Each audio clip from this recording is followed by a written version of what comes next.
Oke, balik lagi sama aku ya. Biasanya bikin konten matematika, tapi sekarang libur dulu karena lagi pengen aja cerita sesuatu waktu kuliah di Jogja. Jadi aku kuliah di Jogja itu waktu S1 tahun 2011. Nah, kita kembali ya ke tahun 2011. Tahun 2011 keterimalah aku kan di suatu perguruan tinggi swasta di Jogja. Jadi berangkat nih, bokap terus kakak cowok yang paling tua nganterin bareng, naik pesawat transit di Jakarta, terus balik terus berangkat ke Jogja. Jadi masih apa ya, pertama kali juga kan ke Jogja, sampai ke kota gede. Wah, ramai nih Jogja. Udahlah, terus sampai di bandara itu dijemput sepupu, karena rencananya kita nginap dulu di rumah sepupu, bukan rumah ya, kontrakan lah, di kontrakan sepupu, karena dia udah kuliah duluan di situ. Jadi dia udah hampir lulus lah, semester akhir kan. Terus kita ikut nih, kita pakai taksi ngikutin motor dia sampai ke kontrakannya. Terus udah beres-beres, terus mandi, makan malam, kita istirahat. Besok paginya kita mau berangkat nih, mau nyari kampus kampus tempat aku akan kuliah nanti. Jadi sebelum kita ke kampus kan sarapan dulu, sarapan soto waktu itu. Dan itu kaget banget anjir. Masa 5.000 dong makan soto, dan itu kenyang banget karena banyak banget porsinya. Dan ternyata kebukti kata-kata orang di situ kan, kalau Jogja itu makanannya murah-murah. Jadi itu juga salah satu alasan kenapa aku pengen kuliah di Jogja. Selain juga banyak teman-teman sepermainan waktu zaman sekolah itu banyak yang keterima juga di perguruan tinggi di Jogja. Jadi enak lah, banyak teman jalan. Setelah sarapan ya, udah mati, kita pergi nih. Kita pergi ke lokasi dari kampus. Kita pergi, nyampe, udah nemu kampusnya, udah tahu lokasinya. Terus kita pengen nyari kos. Jadi pengennya nyari kos yang dekat-dekat kampus kan, biar aksesnya mudah gitu. Tinggal mungkin jalan kaki aja bisa sampai, gitulah kriteria kos yang pengen aku cari. Jadi kita keliling nih, keliling di area-area kampus. Dapat satu, dapat dua, dapat tiga, dapat empat tempat. Cuma nggak ada yang cocok. Sampailah kita ke suatu komplek. Ini komplek dekat banget sama kampus. Itu jalan 10 menit ada pasti sampai. Di komplek ini ada, sebenarnya bukan kos ya. Dia kayak rumah kecil. Rumah kecil, terus dia ada satu kamar yang kepisah. Jadi dia tuh kayak ada rumah, terus di sebelahnya ada kayak ruangan sendiri gitu loh. Ruangan sendiri. Itu udah feeling kan, ini kayaknya bisa disewa deh kamar yang sendiri ini kan. Cobain tanya ke adalah yang ngurus itu. Terus nanya, oh ternyata emang ini kontrakan sudah ada yang ngisi 3 anak cewek. Tapi kamar sebelahnya, yang kamar sendiri ini, yang kita aksesnya dari luar bisa langsung masuk ke kamar itu kosong. Nah, ternyata itu emang disewain.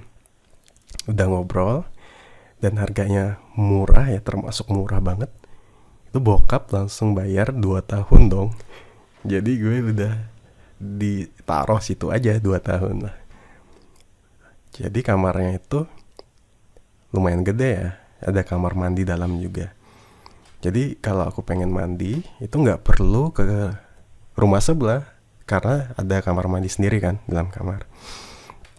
Nah, jadi setelah kita dapat kamar, kayak biasa lah anak-anak kos kan belanja peralatan kamar gitu, sapu, bak sampah, TV, meja, lemari gitulah. Kita nyari-nyari barang, diantar juga sama sepupu karena dia yang kenal kan wilayah Jogja. Udah nih, udah nemu semua, masukin ke kamar, diberesin, udah kita tinggalin. Jadi di hari yang sama saat kita nyari itu kos, itu nggak langsung tidur di situ. Kita tidur lagi di rumah sepupu supaya rencananya baru besok kita tempetin. Besoknya aku, bokap, kakak itu udah cabut dari rumah sepupu. Kita rencananya emang nginepnya di kos baru ini. Sebenarnya bukan kos ya, tapi aku bilang kos aja karena itu lebih kontrakan sebenarnya. Sudah beberapa hari lah masih nemenin sampai mereka pulang nih. Jadi udah pada pulang, aku ditinggal sendiri. Udah enak aja kan. Akses ke mana-mana itu enak, tempat makan tinggal jalan, mau belanja kayak cemilan atau apa juga ada, kayak supermarket gitulah dekat situ. Nah di suatu malam, gak lama sejak ditinggalin sama bokap dan kakak, itu kan mau tidur nih. Biasanya kalau mau tidur kan selalu matiin lampu ya, kalau aku ya matiin lampu, gelap, terus udah nih terlentang lah badan di kasur. Ini mata menghadap ke pintu depan.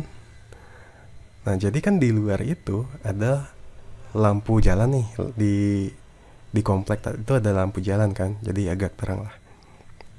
Nah terus di pintu depan, pintu masuk ke kamar ini itu kan ada celah dikit kan antara lantai dan bawah pintu ya.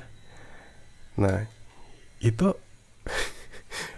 aku ngeliat ada bayangan kaki dong, kayak kita diri di depan pintu deket banget, tapi diam, dua kaki ini diam. Lu bingung kan, ini apa sih? Apa ini bayangan sepatu? Tapi sepatu udah di kamar kan, udah aku masukin.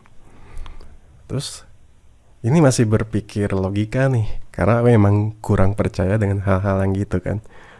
Ya sampai sekarang memang masih kurang percaya dengan hal yang gitu. Cuma ini aneh banget, sumpah.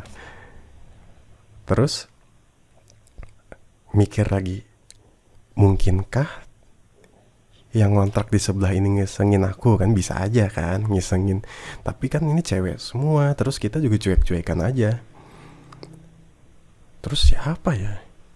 Terus kemungkinan ketiga gue pikir lagi kan, bisa aja ada orang ngelompatin pagar, orang iseng atau orang mabuk gitu ya, lompatin pagar diri depan pintu. Tapi buat apa? Kan gak, bingung juga. Masalahnya dia diem aja, gak gerak-gerak. Waduh.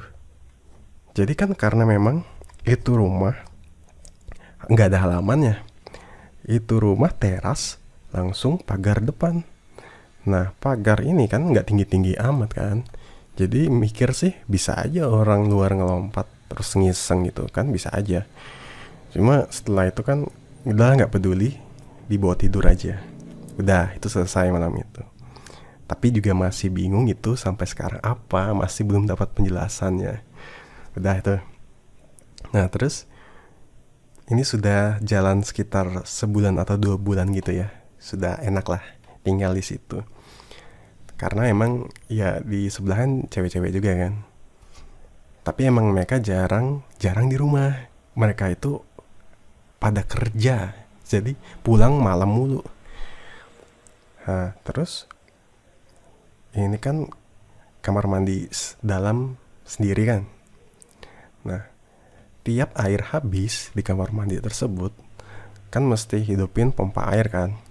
Nah pompa air itu ada di belakang rumah, di belakang kontrakan ini.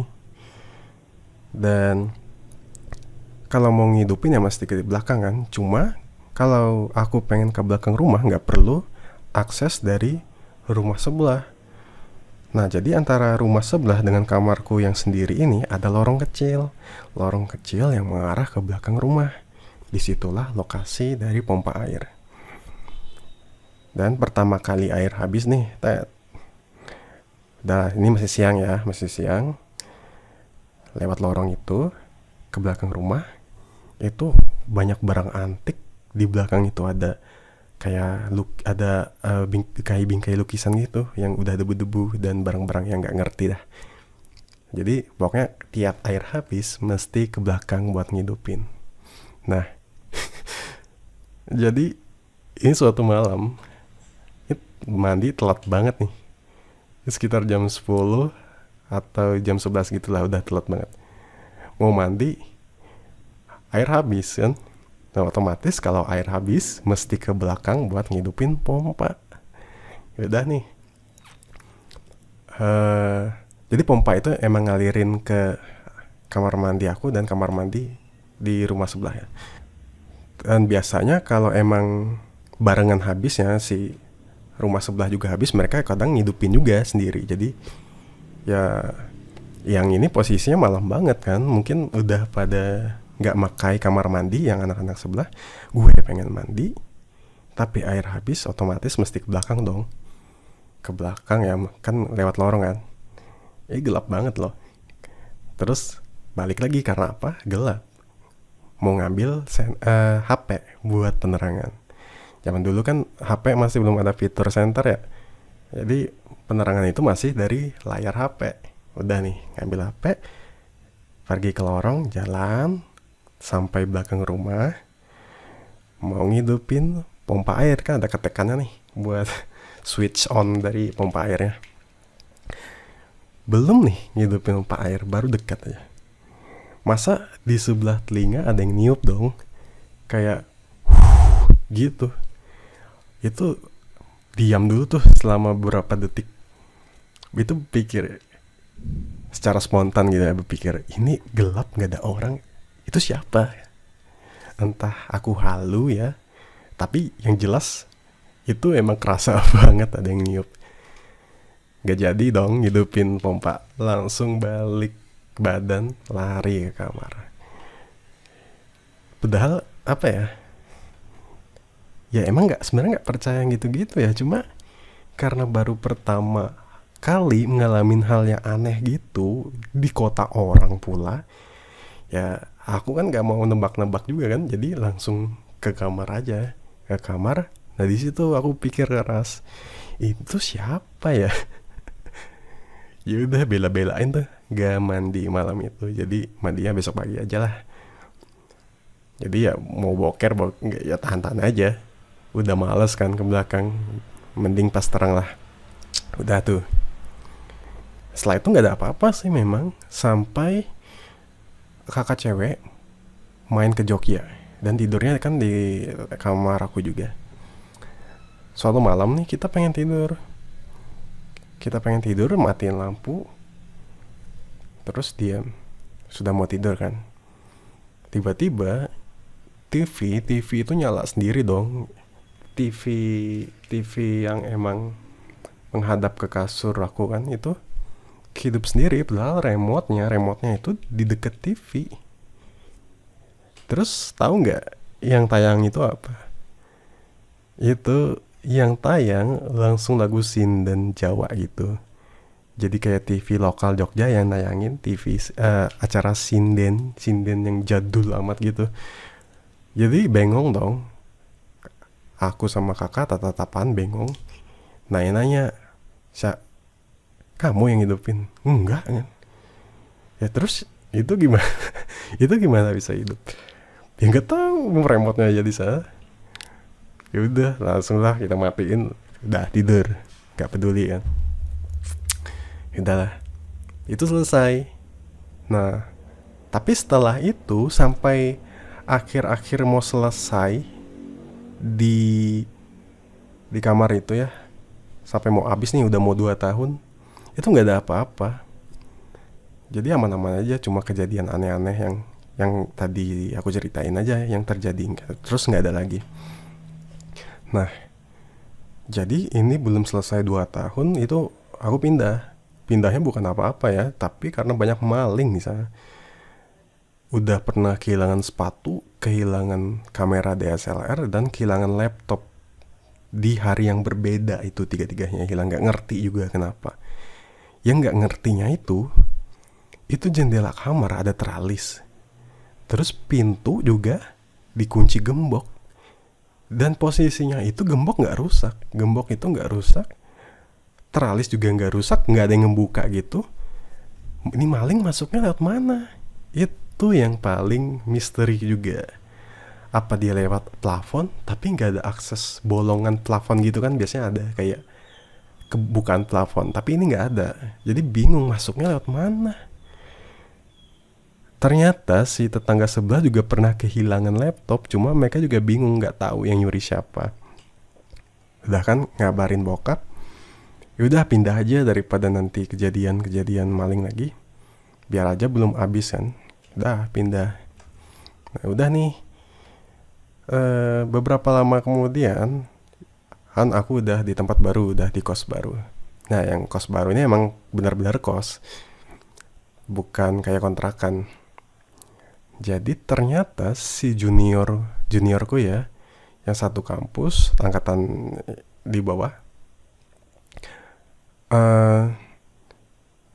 itu ngontrak rumah itu. Jadi dia sama teman-temannya juga nyewa tuh rumah yang kamar sendiri itu sama sih rumah yang ditempati cewek-cewek kemarin. Itu mereka ngontrak situ. Mainlah kan ke sana. Wah, ini tempat aku dulu loh. Wah, masa bang? Iya, ya aku dulu di sini lama, hampir 2 tahun. Cerita-cerita kan. Nah, ini kalau nggak salah ya, kalau nggak salah dia cerita gini. Setelah ku ceritakan hal-hal aneh yang ku alamin, dia cerita gini. Itu ada satu ibu-ibu gitu, kalau nggak salah ya, ibu-ibu masuk datang ke kontrakan itu kayak, terus duduk dong di sudut kontrakan yang di terasnya. Jadi katanya itu pas ditanya, mereka tanya ke ibu itu ada makam di situ. Buset dah. Makam apa bentuknya? Nggak ada makam, tapi entah ibunya halu ya atau gimana, aku nggak tahu juga. Cuma dia ngomong gitu. Ya elah, kalau beneran kan selama ini satu tempat tinggal sama makam. Kayak agak, kalau udah tahu dari awal pasti aneh juga sih rasanya. Cuma ya untungnya udah taunya setelah udah pindah dari situ. Nah, jadi itu aja sih cerita aneh yang pernah dialamin di Jogja. Setelah itu nggak ada lagi. Jogja itu seru, banyak tempat main, banyak temen, terus makanannya enak-enak. Itu aja sih yang dikangenin sama Jogja. Banyak sih cerita lain yang non horor ya, atau yang pengalaman lain lah yang bukan menjurus ke situ, karena emang seru banget di Jogja itu. Dan sampai situ aja kali ya. Ini sebenarnya cuma iseng aja karena emang lagi malas buat konten edukasi dan pengen ngomong aja. Ciao.